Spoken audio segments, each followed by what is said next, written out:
Welcome back to another episode of Paranormal Than Normal. Yes, I know, you're getting like 4 interviews this week. You're lucky listeners, I'm telling you. Well, watchers, I should say, because listeners are only going to get 2 a week. Sorry, that's the way it releases. But I'm your host, Jeremy, as always, here to try to bring a little normal into the paranormal. And does it ever happen? No. The paranormal is paranormal for a reason. But you know what? We tried, and A for effort. But to help me with that, as always, is my guest. And very special guest tonight. I love talking to. I've had a few of these on. I like talking to them. They're always interesting and they always have good stories. My guest tonight is Monique Pliakos, and I might just mess that up. I don't know, but It's good. Who is a certified hypnotherapist and a certified stress management counselor, which I could use both. Shit, but I'm very happy to have her. So first things first, though, how are you doing tonight, Monique? Thank you so much for having me. I am well. How are you, Jeremy? It's been hectic lately, but just dealing with it as I go. And I get to podcast, which makes me happy always. It helps me ease my stress because I get to talk to interesting people, which I freaking love. There you So, go. And maybe if it's helpful, just take a moment, take a big, deep breath in through your nose. And as you exhale, just release any tension, stress, anxiety. Let it out, let it go, because you don't need it. amen. Yeah. Anyone listening, you want to do that? It helps. It might not seem like it, but it does. It truly does. And Mm-hmm. my Reiki counselor / life coach who advertises on my show does it makes me do that too. And it's just I learn to do it every day before I wake up in the shower and when I wake up and I gotta get in the shower, like do it in the shower, make the roots go through your feet and touch the Yes. soil. Well, think about it. It's how often do so many of us just go, go, go, and we never really take time for ourselves. And something as simple as just taking a big, deep breath, it only takes a few seconds, but you're doing it. You're giving yourself that moment just for yourself. Exactly. I like that. And well, let's get this episode started though, because Yeah. it is a double feature tonight. Watchers, I should say. So you'll see me twice in a row. You can see me for 2 hours straight. I know, aren't you lucky? Aren't you lucky? But first question I ask everybody on the show, as my listeners know, Monique, what got you into this paranormal, supernatural field you're in? Spiritual field, I guess you can call it, for what you do more than anything. But what got you into it? That's a loaded question. I'll try to say it as quickly as possible because we only have so much time. But basically, ever since I was a little girl, I've been connected with nature. My best friends were trees and rocks. And I would see it was like these white kind of sparkles with this kind of like whitish translucent mist. And I would see, and what I've learned is I was seeing fae, I was seeing spirit, but I would just see these sparkles and I would feel their energy. And I've been an empath my whole life. I was a little girl. I'd always like want to hug people. I could just tell who needed a hug. I would, go to the nursing home where like my Grammy was, and I'd give like massages to them and just try to make them feel good. I've always been into healing and nature. And when I was 19, I was you're from Mass. I'm originally from Mass. Newberry Comics. I'm sure you know the store. Yes, I do. They had a Rider-Waite tarot deck display, and something was just pulling me to it. Like, go to that, look at that, check that out. So I did. And I got myself a tarot deck and I started doing readings. And I remember some of the people I would read for got really freaked out. And it was because they'd be like, how do you know that? Who told you that? And it felt very accusatory. So I got really defensive and I'd be like, it's not me, it's the cards. Don't get upset with me. Uh, and it took a long time. Being an empath, I got into a few abusive relationships, and it took a really long time. I found my husband. He's a former professional wrestler, and we met because I wanted to learn how to do professional wrestling, and that's how we met. But he just allowed me to be me. And after being with him for so many years, I finally felt like I'm like, you know how like you kind of let like a little bit more of yourself out? I was starting to let more of my woo-woo out. And I was, so I'm so fortunate to have such a supporting husband, and everything supports me 100%. So I started reading tarot again. I started making organite, and we were watching a documentary called Flipside, Journey into the Afterlife, about Michael Newton, talking about past life regression, a life between lives. And I'm watching it, and it's like this spiritual light bulb just went off. And I felt something inside like, this is what you're supposed to be doing. Because I knew like reading tarot and making organite, I just want to help people. But this was like the missing puzzle piece. So I went online to the Newton Institute, figured out what I have to do, and I signed up to learn how to hypnotize people. So to become a certified hypnotherapist, you have to go through courses, you have to get, so many hours in of practicing and like learning about it. So I went through all the work, I got my certification, and then I also took additional courses in past life regression as well. And I love doing it, but I found that I'm really more into the spiritual aspect. I'm really more into helping people find out what they really need in life, how they can better themselves, how they can relieve their stress, relieve their anxiety, and find like what they need, as like what does their soul need, and work on finding that. Interesting. Which actually, I think you do a lot of the same things as my personal life coach has been helping me for the last couple months. Does Jessie Jackson? Shout out to you, because you'll hear her. That's the ad you hear before the show, folks. She's been helping me for months. So I've been advertising for her in return, because I couldn't afford her services otherwise. And it's so kind of her to do that and be willing to help me out. And she honestly cares about me. I know she does. She cares about me as a person, a human being, which is great. And that relationship is something I needed just to help myself get out of the funk I was in for a long time. But I've become a better person because of it, and I thank her. And I think anybody who does the type of work you guys do, because you are amazing people who just start dedicating your life to helping people, which is beyond amazing. But that's the same reason I do this podcast, but of course I can't help people the way you do. So, but And I just want to throw out, just want to throw out there, I think it's awesome. Like, I love supporting other hypnotherapists because I'm not for everybody, right?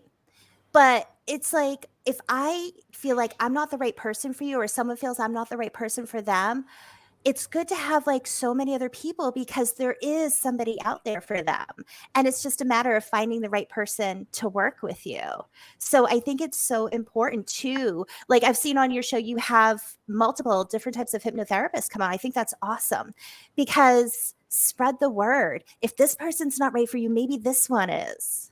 Exactly. Every hypnotherapists are the same as regular therapists. They're the same as doctors. You need to find the right one for you as a person, and they all have different attributes, they all have different beliefs, and find the one that matches for you. That's the simplest thing. And I will showcase anybody in this show who is in the paranormal, spiritual, supernatural world, and I'll showcase them and let the world know more about them, because that's my purpose. I've been told by mediums before, so I'm gonna roll with it. Yeah, you're like the conduit, bringing people together. I mean, over 3,000 plays can't be wrong at this point. So I'm doing something that people want to hear, apparently, and and I'm helping get names out there, which I love, and it gives me purpose in this world and gives me a path forward in a way. So I like doing it. It gives me purpose, basically. I can't say more than that. But second question I ask everybody on this show. Actually, first things first. Your husband's an ex-professional wrestler. Anybody we would know? Like, did you ever get like any of the big networks? He did a couple things for WWE, but not like big stuff. I don't know if he wants me talking about him. I mean, can you say his stage name at least? Alex Arion, the Golden Greek Alex Arion. So he did a lot of stuff. Steve Bradley, who was he had WFA up in New Hampshire.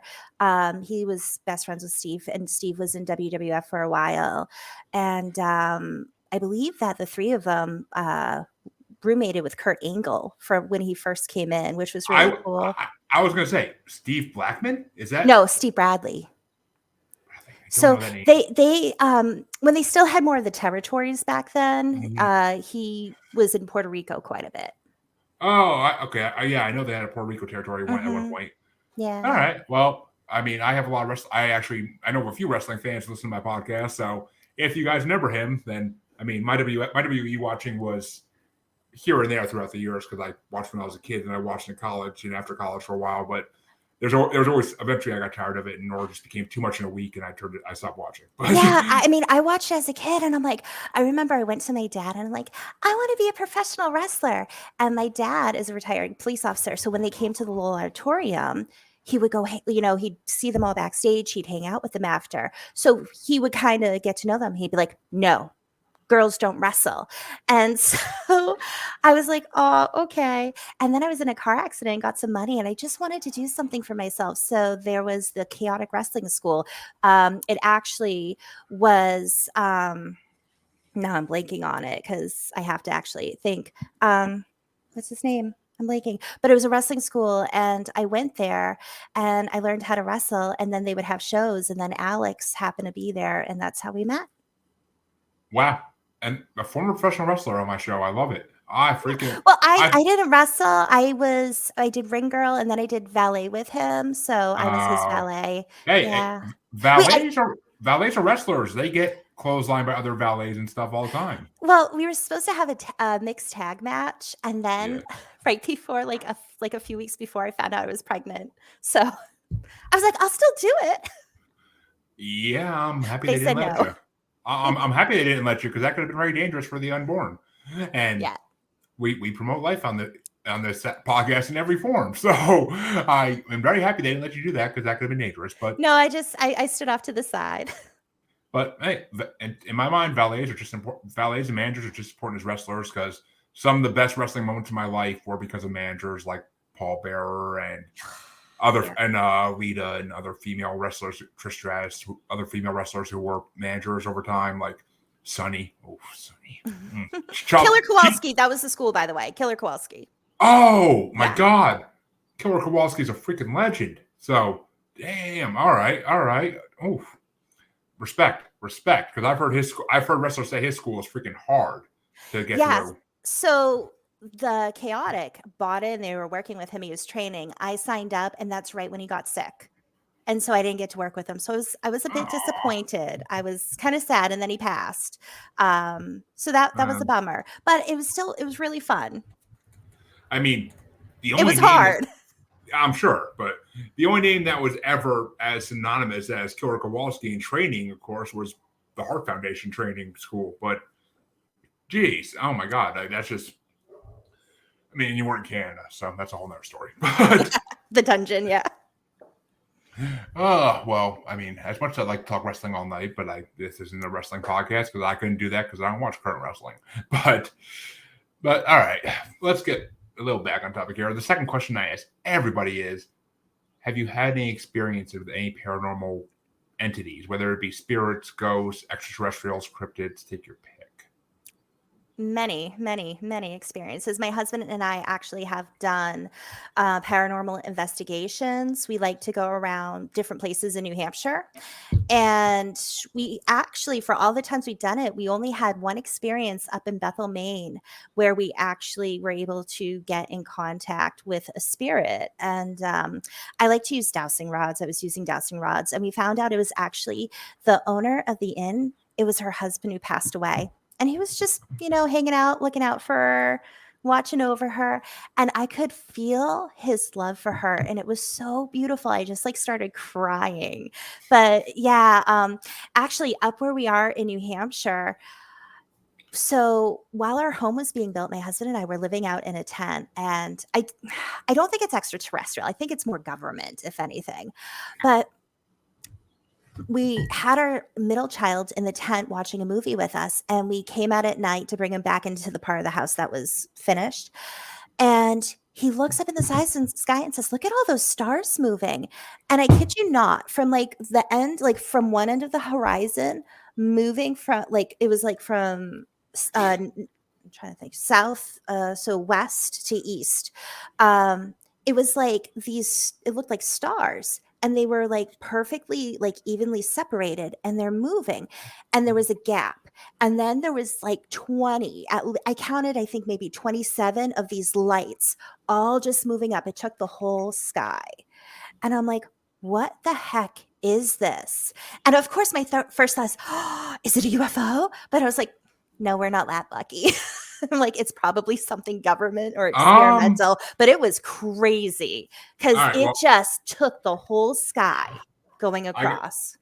I mean, And we tried to get video of it and it wouldn't show up on video how long ago was this? That's last the year. okay, because Yeah. the is it called Earthlink or SpaceLink Yeah, satellite? no, I looked that up. It's not as many. It's Oh, like okay, so many. This was I think it was 27 okay, lights that I counted. wow, okay, well, all right. Since that's out of the way of, I played the skeptic for a minute now, so now I can play the fanboy, I do the same thing and too. and it's actually interesting because I had the same experience with my stepson down the South Shore of Massachusetts at the house they used to live in with their mother before they moved in with us, before they moved in with me, and we were walking in from the back porch. We were walking up the back porch one night, going inside after being outside because it was getting dark. And my son looked up in the sky and he's like, "Why are the stars moving?" And he was like 3 or 4 at the time. He was like 4 or 5 maybe at the time. So he never would. I mean, he knew I believe in aliens and all that at that point, of course. But he never would just made up. And like he looked up the sky. He's like, "Why are those stars moving?" And I looked up and I'm like, I was like, "Stars don't move." And I look up and I'm like, "Oh." I'm like, okay, 8 to 9 star-looking objects moving across the sky. And speaking of my kids, I think one just popped up. One's trying to hide on me around my podcasting area here. But Hello. Hi. Noah, she's saying hi to you. Want to say hi back? Who? I guess. Hi, I'm Monique. Yes, her. She can't hear you, but yeah, headphones. But you want to wave hi? Are you gonna play shy? You gonna play shy? Okay, princess. But yeah, I mean, we saw. I don't like you when you do that. Okay, but I love your yeah, honesty. yeah, as she slaps me for it.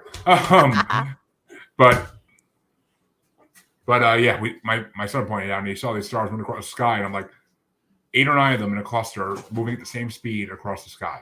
Yeah. Which I mean, so we had a similar experiences, and I don't believe it was government. I don't believe mine was government. I don't. And See, I try to be skeptical. I try to say, what could this be? Could it be satellites? I looked it up. I looked everything up. There were no satellites going across at that time. So it's like I've tried to do my due diligence. So yeah. well, I mean, they have an app nowadays, I'm told, called Skywatch or something like that, and like you can like point at the sky and supposedly if it's a known object like a plane or satellite or something, they'll tell you. But Yeah, I have it's like Sky Guide, and you can like put it and it'll show you like what the planets or stars or everything is. But like, and it'll tell you if there's a satellite, and there wasn't. But it was also weird because it wouldn't photograph or go on video either. which makes me believe it's not. I mean, I believe it was 100% extraterrestrial. And does the government know about it? Oh God, yes. Don't get me wrong. They know about it, but they admit they know about it, but they just it's not the government. The government's not gonna have 20 something things going across the sky at once. That'd be very stupid on their part because everybody would see it. So I have to believe that's extraterrestrial, and I don't know what that was, if that many of them, but maybe it was like a squad or an army of them. Like It seemed like it was just one big thing. Oh, I The mean, way it moved, it was just so like just actually, you just made me think. What if it was like a mothership and it was just like the lights on the mothership, like moving like that? The lights look like it was multiple things, but what if it was just one big mothership that was? And I mean, we see things in the sky. It doesn't even mean they're close to Earth. They could be thousands and tens of thousands of miles away from Earth, and we could see them if they're bright. So it could have just been passing by Earth at that time, and just you happen to look up. it was a weird thing. It was my son. Well, I'm always looking up, but I just this time I was like, getting the flashlight because we're out in the woods. Got to make sure there's no bears, Oh, trust me, I live in Massachusetts and I have dogs. So going out at night, it's like, please don't let there be a bear. Please don't let there be a fish or cat. Please don't let there be coyotes. Like it's like the list is endless. Every time it's like you usually see deer. We've had some bobcat, but it's always like looking around like, okay, any animals first, and then is there anything like weird, creepy, elementals, spirits? Like what's going on? Well, wow. I mean, that's an amazing experience, and I'm happy I actually got to get in my podcast and it lines up with something I've been saying in this podcast for a long time about my experience. So that's great. I love it. So we're not alone. Any Yeah, other experience I before we move on? I lived in a haunted house in Providence, Rhode Island for a short period of time, and I was all by myself. I was in an abusive relationship. The roommates were horrible, and I was so depressed at that time. I was 21 years old and I started going gray. And there was a ghost there, and I just remember feeling so comfortable around it. And I'm watching John Hughes' 16 Candles all by myself one night. There's gunshots going off, like you can hear out in the distance, and I see it's like it was almost like smoke, but it was like a whitish blue color, and it moved kind of by the window on one side of the wall and just kind of like went across the room and then just was gone. Interesting. And it was so weird because I just like, again, me being got to be skeptical first. And I'm like, okay, there's no one smoking in here. So it's not smoke. It's, I'm looking around and and it felt warm. And I was just like, hi, if you want to watch a movie with me, I'd love for you to join me. And what was really interesting was the roommate had a cat. So we would close our door at night to keep the cat out. And my boyfriend and I were in our bedroom. We were sleeping, and I had an iguana. So she had, like, the heat lamps with the red light. Yeah. So it Yeah. gives a little bit of light. And I wake up and I feel the cat on me, like pressing on top of me. I'm like, Ziggy, get off of me.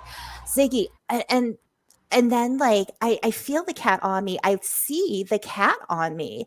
And my boyfriend was like, Ziggy's outside. The door is closed. And I'm like, huh? And it jumps off and goes under the bed. I'm like, whoa. So I get up, I turn on the light, and I'm looking under the bed. There's no cat under the bed. There's no holes in the wall that it can get through, because I have to, like, figure out what this is. And I open the door. I look around. The cat's outside the room. So there's no way. The door was closed. It could have gotten in and out. I saw the cat.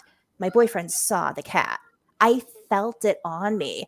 And my roommate had said it could be the ghost, because she had heard that sometimes ghosts, they'll want to get closer, so they kind of shapeshift into something else that you're more comfortable with to not scare you off. And then I've heard other people say it could be a djinn, it could be the ghost, it could be something different. So I don't know, but it was really interesting. Well, ghosts can apparently change form. I've heard that before, and it Mhm. wouldn't be the first time I ever was heard of. So I mean, it makes 100% sense, and it's just it's interesting. I like It I love is. I It's love that fun. story. I love that story. I mean, it's like almost like it makes you like start like having like goosebumps almost hearing it. But guys, I mean, having a ghost in bed with you is like one of the weirdest things the ghost But can do. it wasn't creepy. It was just like, I thought it was the cat. I could feel it. It didn't feel scary. It was there. Interesting. I love it. I freaking But I'm the love it. crazy person. I'm like, hi, like, welcome. Unless you give me a bad feeling, I'm like, get the fuck away. Because you gotta have that arsenal energy, like if Oh yeah. something's less than positive. Yeah, every paranormal investigator I had in the show who moves spirits onto the next realm says you have to have a defensive energy about you. Otherwise, some of them get angry and try to attack you personally. Mm-hmm. But well, let's get into your hypnotherapy a little since Yeah. we're already 23 minutes in and we haven't even touched it yet. But I love it, so it's fine. So how do you make hypnotherapy work for you? Because every hypnotherapist has a different answer to this question. So when I do hypnotherapy, I have a process for myself. First, I like to ground myself. I like to get really grounded. I talk to my guides. I ask them to assist me. I ask if it's within my good, my highest good, and my client's highest good, that our guides talk to each other, and my guides will connect and tell me how I can best help them. I like to pick out crystals. So I have certain crystals that I use, that I like, a lot of protective crystals, just because when you're working with energy, I like to err on the side of caution. And so I get crystals, and I'll get feelings of, I need this crystal or I need this crystal. So whatever I feel I need, I bring with me, and I cleanse my office, I cleanse my area, I cleanse everything. And when I hypnotize people, I like to get into a meditative state as well. So that way I feel more connected with the person, so I can better guide them. My style is more slow and calm and relaxed, because I want people, they're doing work. And anyone who's thinking about contacting me for a session, I'm telling you right now, be prepared to do work. If you want to improve yourself, I'm putting it out there because so many people think, oh, hypnotherapy, I just sit back, close my eyes, and you do everything. No, you're gonna be questioning everything you ever thought in life if you do hypnotherapy. Yeah, but so you have to trust doing hypnotherapy that it'll work. You have to believe it'll work. You have to trust the information that comes to you because sometimes it makes absolutely no sense in the moment, but it will later on. And you also have to realize that if you're trying to do something to better yourself, there's going to be work for you to do. So sometimes my clients will be told they need to meditate more. And one of the things I'm really big on is I'll say, well, if it was that easy, they would have done it already. So how do we realistically do this in baby steps? So I had a client who needed to meditate more. It was very difficult for her. And so what her higher self was saying was just go outside for 5 minutes. Just go and sit outside for 5 minutes and do that for maybe a week. And then try to go and walk, be around nature for 5 minutes. Just walk in nature for 5 minutes. And then a week or two later, try to do 10 minutes. Pay attention to the nature around you, the trees. That's going to help you just get into a meditative state just by walking. And so we were able to get a broken down plan of the little tiny baby step to start with and what to work up to. And she went from not being able to meditate to actually being able to regularly meditate because she did the work. She did the baby steps. So I can help you get the information, but I can't make you do the work. Exactly. I mean, yeah, it's the same as a lot of things. When you apply for government assistance, it's when you are trying to get a job. Like you can hire people to help you get through the steps, but you have to do the work at the end of the day. Like it's not going to be just like, oh, I'm gonna do everything for you. Like, yeah, you can hire people to do that, but I'm not gonna make you look good because then you're gonna be looking lazy. Well, if you go to a talk therapist, you still have to talk. You still have to talk about the things that are really hard and difficult to talk about. And in hypnotherapy, there's a thing they call scripts. And that's like you read it and there's all different styles of hypnotherapy. I like more interactive. I like my client to do the work. I don't want to just say something and make you think that and make it feel better. I want to get in and dig in deep down to the root cause of what is going on so we can find out where did this originate from. Sometimes we have to go back and we have to do a form of regression therapy to figure out what that is. But again, you have to be willing to go there and you have to be ready to do that work because it can be tough. It can be tough facing those things that have hurt you so deeply. Exactly. I mean, when I was a child, and a teenager, I was made to go to regular therapy all the time because my parents thought there was something wrong with me.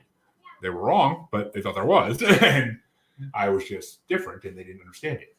But they thought I was immature and something was wrong with me. So they made me go to therapy all the time. And I'd put in the work. I'd talk to a therapist 100% honest and tell her how I feel. I even broke down tears a couple times because I was a teenager and it's just what teenagers do. And I mean, did I have a problem? God, no. I was just different and no one understood it. But that was the 90s. That was early 2000s. Before nowadays, I would have just been considered unique. But yeah. And it's hard because I think, and not to get into a whole different thing, but I think there's so much misdiagnosis with people and there's so much just throwing medications. I remember even back in the 80s being a kid and ADD was kind of a big thing and they just want to throw Ritalin, throw these medications, and it's just gotten worse and worse over the decades. And I had a friend who she went through a really, really tough time and she started feeling a little depressed and said to her doctor, like, what can I do? Just wanted to write prescriptions. And she's like, I thought maybe more of like do certain kinds of exercises or like, she was trying to find more natural ways to deal with it. They just want to write scripts. So I'm more into natural medicine. I personally prefer plant medicine.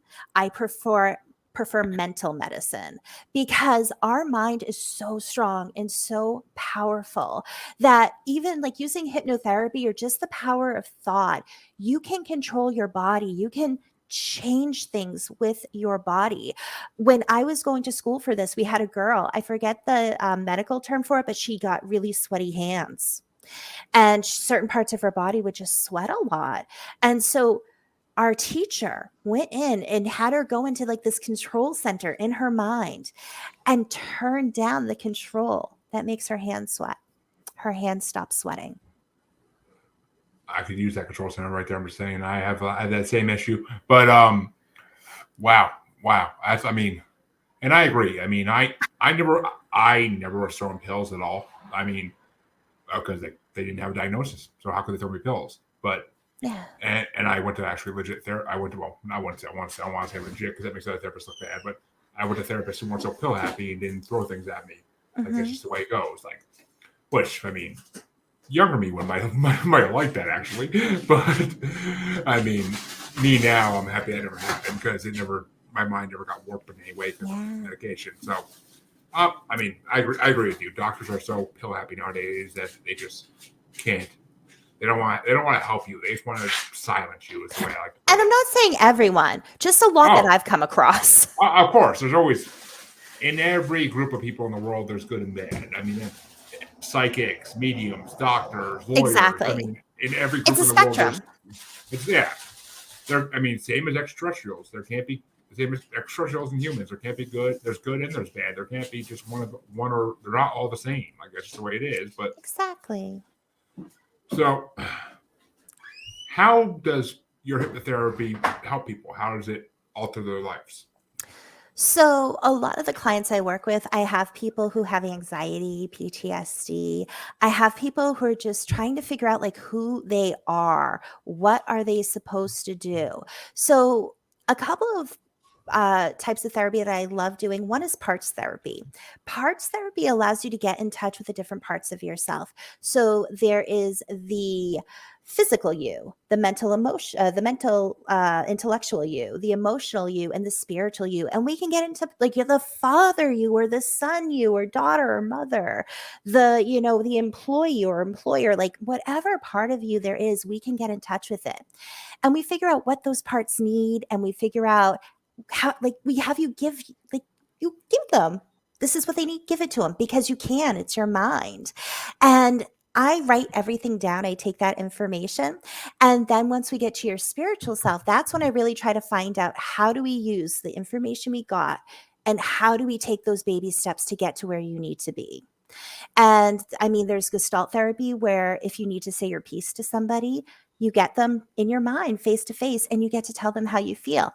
And then you get to be them and you go back and forth and have a conversation. And at the end, if there's something where there's an issue of forgiveness, I'll ask, will you forgive this person? And if they can't, can you at least let it go? Because it's, for them, it's for their benefit.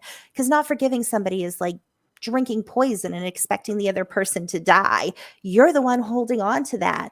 It doesn't condone what they did. It doesn't mean that what they did was fine. It's just saying you don't have to carry that hurt anymore. You can let it go. You know what happened. You can let it go. And I have a dragon connection I love doing because I work with dragon energy and I love having clients connect with the dragons that are working with them, and they get to meet these dragons and they get to have fun with these dragons and figure out how to connect with them on a regular basis. So there's all different ways that hypnotherapy can help people spiritually, physically, mentally, emotionally.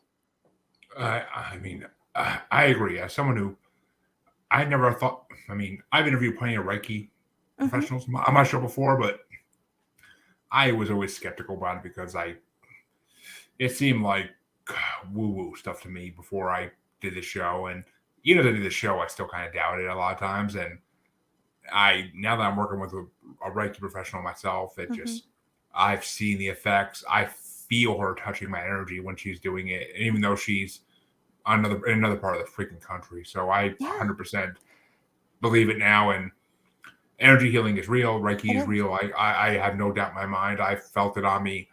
Yeah. We just met last week, and we haven't met in like a month because she was sick and other issues, and just because this is the way it worked. But I was having such a dark month financially, mentally. Like I was so down that I just had really dark thoughts I don't even want to talk about. But she, within a session, they were gone. They were freaking gone, and Yeah. it just was beautiful. Like I mean, my kids and my wife, like they deserve to have the best part of me. And when you have dark thoughts, your family can get the best part of you. And I urge anybody, if you're having dark thoughts, seek help, whether it be paranormal or regular help, seek it. Mm-hmm. Both work, and both will help you. And I just want to say, like, I tell people it's okay to feel your feelings. If you're feeling really low, if you're feeling really bad, you're upset, you're hurt, whatever it is, it's okay to feel that. I hate when people say, oh, well, you shouldn't feel that way. Like, F you. No. Like, don't tell me that. But what you can't do is linger in it. Start to think about, why am I feeling this way? What is causing me to feel this? And is it something I can change? Is it something I did that I can change? Is it something somebody did to me that I can improve and make better and turn it around and make it a positive learning experience? Is it something that I have to work on to start feeling better? Is it something I need help with to feel better? But really take a look inside of yourself and process it. But again, it's doing the work. You have to do that work. Yep. And I'm also, go on. I just want to say, like, my life coach / Reiki worker sends me home with between sessions every 2 weeks. She literally sends me homework to do, like personal homework. Like, think about what you want to do in life. Think about why you feel this way about certain things, and or what characteristics and what qualities define you in life. Like, just stuff that makes you think deep about yourself that you may never thought that way before. I mean, I thought that way before because it's not my first trip with a therapist. So I've answered these questions before, and of course they change over time, of course. But so, I mean, it's homework. It's homework. It's like going to school. It's not as bad as going to school by any means, but it's like homework. I mean, but it's unlike homework at school. It actually is for you. Homework at school is just generic, and it's just to help you learn things that you're not going to need 20 years down the line. So, and I think for homework, like, another question is, like, why am I doing this? Like, if you find yourself, like, one big thing I see is people just going through the motions. They're not living life. They just kind of go along to get along. They go through the motions. So if you find yourself unfulfilled, unhappy, pause, take a moment and say, why am I doing this? Am I doing it because I need the money? Okay, well, is there something else you could do instead?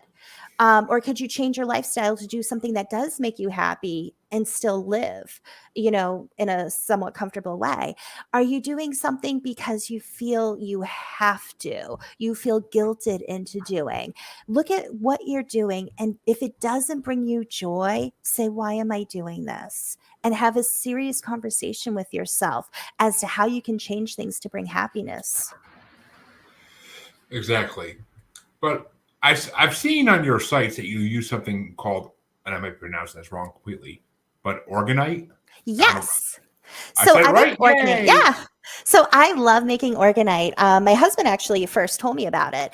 And basically what it is it's usually resin or beeswax with shaved metals, because you want it layered, and you have clear quartz inside. And what happens is, as the resin hardens around the metals, it basically, quartz is piezoelectric. So it can generate electricity with heat and pressure. So they use it in, like, computers and sonar and watches and everything. So it puts down and creates a little electrical impulse in it. And what it does is it neutralizes harmful energy, harmful EMFs. And I use shungite in everything because I love shungite. I get mine only from a few sources. Derek Condit from Mystical Wares is one of the people I get my shungite from, but I have some here. So I make my own pendulum. I make pendulums. So for anyone, this one has turquoise, selenite, Herkimer diamond at the bottom. Pre-nighted has copper inside. There's a copper wire pointed clear quartz inside. I love making dragons because, like I said, I love working with dragons. So I have a couple cool dragons that I make. I'll try to get it a little closer. And it's hard because I feel like the pictures don't really do it justice compared to actually seeing it in person. But I'm just gonna say, my wife loves dragons, and if I can get her one of those, it would get me great karma. Yeah, I mean, so I sell them on my website. If there's something specific that you would like, just let me know. and I'll try to make it. Sorry, it's hard. It's the opposite direction of my camera. They're showing up perfectly on camera. Okay, great. So I make my orgonite. Beeswax I can do year round, but with resin, I do it outside. So when I make orgonite, I'm outside, I'm barefoot in the ground. I'm grounded. I get into a meditative state. I hug my trees first, but I basically don't necessarily know what I'm making. And I get in there and I have all my crystals and everything. And I just kind of let the information come and I just make stuff. And it's interesting because some stuff I'll have it for a while because I've been doing it for years. And I'm thinking like, okay, nobody wants it. And then somebody will buy it and they're like, oh, it's amazing. So I really think that everything I make is made for somebody. And it's just a matter of them finding it. So if you go on my website, just see if anything resonates with you. But it's all handmade with love. I do Reiki. And I just put so much love and positive energy and protective energy in everything that I make. Okay, well, we're definitely gonna talk after the show about that. But because I know you're gonna make me get very lucky and happy. But with those. But all right. So how do you work tarot, Reiki, hypnotherapy, and orgonite even into like your practice together? Like, does it all combine into one thing with your customers, or is it? So I do tarot. I don't really bring it into hypnotherapy. I make orgonite, and I sell that on my website. And I have it two different. Tarot and orgonite is one's website, and hypnotherapy is another, just to kind of keep it separate. But I do use my orgonite pendulum when I do hypnotherapy because when I'm waiting, I'll say that, like, okay, just enjoy being here for like, we'll go to a safe place. You have all the time you need. So when I speak again, you'll have had all the time you need. And I use my pendulum to tell me when they're ready for me to speak again. So I do utilize my orgonite pendulum. And I do Reiki during hypnotherapy. So I'll do it for people I know. I'll do it for my pets. I'll do it for like the land. But I don't charge separately for Reiki. It's just part of what I use. So it's not like, oh, if you want Reiki, it's this additional charge. It's just another tool in my toolbox that I can use. So if I'm like, for example, I had a client who we did some inner child work and something came up with her dad and it really upset her and her inner child. It's like she remembered some of the stuff. And it wasn't like she was abused or anything. It's just like he would yell a lot and it really scared her. And she started her and the inner child got really scared. And I asked if they wanted to go to their safe place. And then I asked if they'd like some Reiki, because when you're hypnotized, you're 100% in control. So Yeah. I'll ask. And if somebody wants it, I'll do Reiki. So I gave her Reiki and her like in the safe place. And then we were able to go back after and it really helped her. So it's not something like, oh, this is extra. It's just something I do if it's needed. So again, it's based off of what I'm feeling from that person, whatever part of them we're working with. And if them and those parts need it, I do offer it. Beautiful. And I mean, wow. I swear to God, if I wasn't really working with someone, I would want to work with you. I mean, part of me almost wants to, but I mean, I just, I don't have to. I don't even have That's time. okay. God, you just seem like such a happy person. I can really do. I'm very motherly. I'm very protective. I'm very like, I am going to hold your hand and we're going to get through this together. But I'm also like, I worked on setting my boundaries as an empath. So don't push me because I will push back. So, it's like, I will hold your hand. I actually, I'll try to, I know we're low on time, so I'll try to be really quick. But when I first started learning hypnotherapy, we asked people we know, hey, can I hypnotize you? That's part of practicing because you have to do it. I've heard that before. Yeah. And so a friend of mine knew a guy who was looking to have some help with some stuff. And I kept getting all these red flags during like the consult and he just wasn't listening. And I thought, okay, well, maybe he was just having an off day. So we go do the session. And again, he's not listening. I can tell if you're not hypnotized. And I might not call you out on it, but I can tell. And he wasn't hypnotized. And basically, like, he kept like moving and everything. I'm like, you got to relax. You have to get comfortable. So he wanted to go move into a different room. So he goes in this different room. And now he's laying in his bed with his shirt off. And I'm like, okay, he's in California. It's probably hot. And he has a blanket. It's almost like the fake fur kind of blanket. And he starts kind of like, it looked like he was rubbing his leg. And I'm like, he better not be doing what I think he's doing. Oh, And God. I'm like, please don't be doing what I think you're doing. And so I'm like, but I also know, like, some people like to touch things. It's a soothing sensation to feel, and he might be like rubbing the fur to calm him. I'm like, okay, I'll give him the benefit of the doubt. I'm like, he better not be doing it. So I wouldn't give the benefit of the doubt at all. I know men. so finally, like, all of a sudden the blanket goes like sticks up and falls off, and he is touching himself fully exposed. And God. so here I am thinking, I am a married woman. How dare you? But also I was like, well, when somebody goes into hypnosis, they need to come out of hypnosis. And I'm like, and I was like, no, I will take him out. I said, I'm going to count from 1 to 3. And when I get to 3, you're going to be out of hypnosis. 1, 2, 3. And I said, that was so rude and so disrespectful. And I will never work with you again. And I hung up.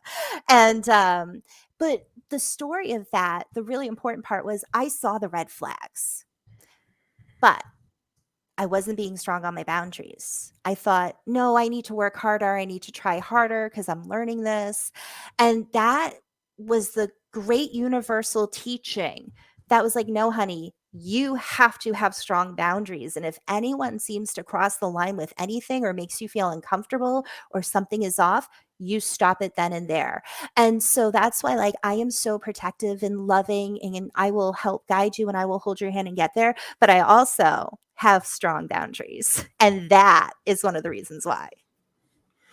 And you should, because, I mean, I'm a married man, so I don't say this slightly, but you're an attractive woman. So men will take advantage of that because men are horrible, fickle creatures, and I, as a man, I can say that. So in my single life, I wasn't exactly the most honorable man in the world, but since I've been with my wife for 6 years now, almost 7, actually, just over 6, but I mean, since I've been with her, I mean, obviously I am honorable and I don't do anything. Well, people change, they grow. But this Exactly. for him, it was a control. He was trying to control the situation. He wanted control over everything. And this was a control issue. It wasn't even really sexual. It was all about control. That toxic masculinity type thing, yeah. Where like we have to be the ones that control because we want to be the heads of the room because we're the men. We're supposed to be. Yeah. Well, the sad part is I just really wanted to help him. And, I was like that, it sucked because I'm like, I know I could, but he didn't give me that opportunity. No. And I mean, if someone wants to do that to one of my podcasts, one, I'd be honored.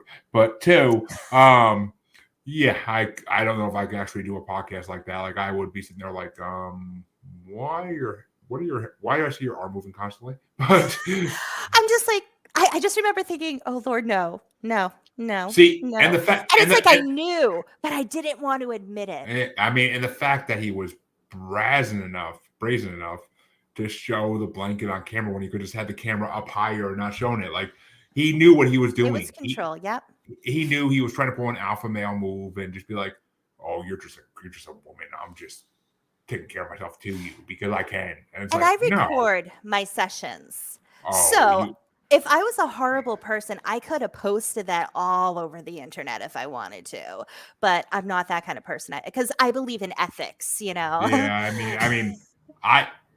yeah, you don't want to do that because then that might tell future clients like, oh, if I do something to displease her, she'll do that. But, well, I believe in karma, and I feel like, that was the universe teaching me a lesson. And it did. I took it as a learning opportunity. And so I take it as this is something for me to learn from and have a laugh about it. And at the end of the day, I truly wish him well. I hope he gets the help that he needs because, at the end of the day, like, people make mistakes and they're not always in the right place mentally Well, and they don't always do the right thing. So, let me I ask you don't hold a this. grudge. Let me ask you this. How long ago was that, out of curiosity? That was like three years ago. Okay, so either he better have learned his way, or he's probably in prison by now for public what the hell is it called? Like public something. I can't think of the name of it. But public exposure. Yeah. Yeah. But wow. I mean, like I said, I'd be honored, but I'd be kind of weird at the same time and not able to continue a conversation because I'm a good-looking man, but Jesus. So is that actually the craziest thing that ever happened to you during a hypnotherapy session? One of them, another one, I'll say it really, really quick. I was learning how to do past life regression and I was getting regressed because what we would do is take turns with each other. And I'm a very, very visual person. Not everyone is. And so I usually see things right away and I couldn't. I was having a very hard time and it was just dark. And I remember feeling very upset. And all of a sudden I see fire and I go, fire. I'm on fire. So I basically came in during my death scene. So I get taken out. We go through everything. What had happened was I was a healer. It was like back in, I think it was like the early 1700s. And I lived out in like a little village like away from a village, but I would help people, but it was kind of hush hush. In America or Europe? Is that curiosity? No, this was in New England. Oh, so Salem times almost. Yeah. So what had happened was there was a man who found out I had helped his son because I would use like herbal medicine in my hands. And he got mad and he started yelling at me. And so I stood my ground and I'm like, I'm not afraid of you. Go away. And then he got mad and he beat the ever loving crap out of me. He beat me to a pulp. And what had happened was after I was unconscious on the ground, he went outside and set my house on fire with me inside. So when I was coming into this regression, into this past life, I was coming to from being knocked out while my house is on fire with me inside and me starting to burn alive and all the smoke and everything. Okay, question. Was his last name Mathers?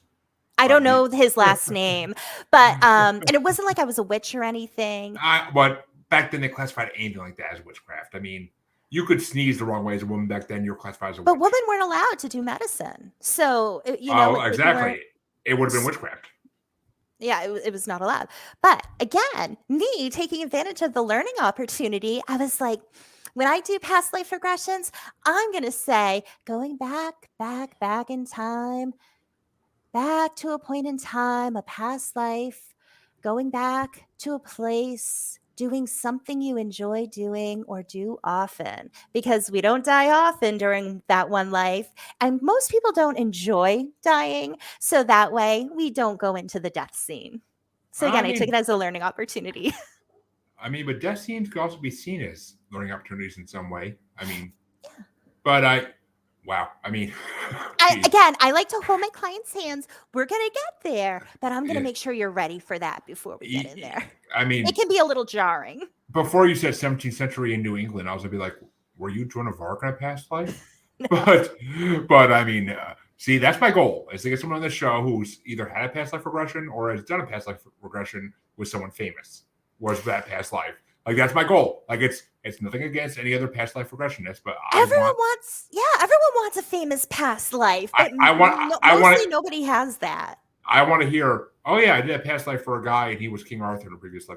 I would literally jump out my seat and be like, I knew he was real, but because I'm a huge folklore mythology buff, so I know like that, something like that, or like I was Hercules in the past life. Like that'd be my like moment where I would literally like get up on camera and jump around like I'm Tom Cruise and Oprah. But I've had some cool past life regressions.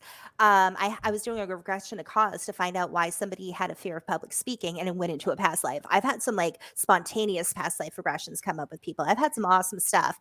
I even, being hypnotized, set an intention to know why I am the way I am. I went into a past life before I was even incarnated on Earth. It was like a different planet. So it was awesome. So there's a lot of cool stuff you can learn. Well, listeners, I'm gonna put it this way. Monique will be back for a second part because I need more of this, and I will release the second part, the episode after the first part releases, because my episodes are far enough out where I can do that. But you're definitely coming back. I have to have you back because there's so much more. There's so much more we can talk about, and